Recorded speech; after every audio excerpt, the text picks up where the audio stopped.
ഇത് വെള്ളം ഒഴുകുന്ന ഓവുചാല. അതിൻ്റെ തുടക്ക ഭാഗം ചെയ്തു, ഈ ഭാഗം ചെയ്തിട്ടില്ല. ചെയ്താൽ പറഞ്ഞാൽ ഇവിടെ കുറേ മരങ്ങൾ ഇതിനകത്തേക്ക് വീണും കിടപ്പുണ്ട്, അതും വെട്ടിക്കളയണം. അതായത് ഈ ഓവുചാല മാത്രം ചെയ്തിട്ട് കാര്യമില്ല, മരം. പിന്നെ ഇത് കണ്ടോ, കാട് വളർന്ന് നടക്കുന്ന റോഡിലേക്കാണ്.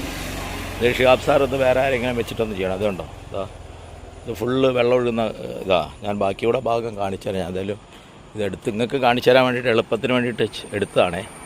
ജസ്റ്റ് ഒന്ന് അറിയാൻ വേണ്ടിയിട്ട്, പരാതിയല്ല, നിങ്ങളെ ശ്രദ്ധയിൽപ്പെടുത്തിയെന്ന് മാത്രമേ ഉള്ളൂ. അങ്ങനെ തോന്നുന്നു വളർന്നു നിൽക്കുന്ന മരങ്ങളായത്. ഇതാ വലിയ മരം കണ്ടില്ലേ, ആ സാധനം വെട്ടാടത്തോളം കാലം ഓവുചാല് ക്ലീൻ ചെയ്തിട്ട് കാര്യമില്ല.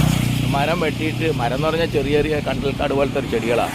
അത് വെട്ടിയിട്ട്, കണ്ടൽക്കാടല്ല, ഈ ചൊറിയുന്നൊരു സാധനമുണ്ട്, അതാണ് സാധനം, പേരെനിക്കറിയില്ല.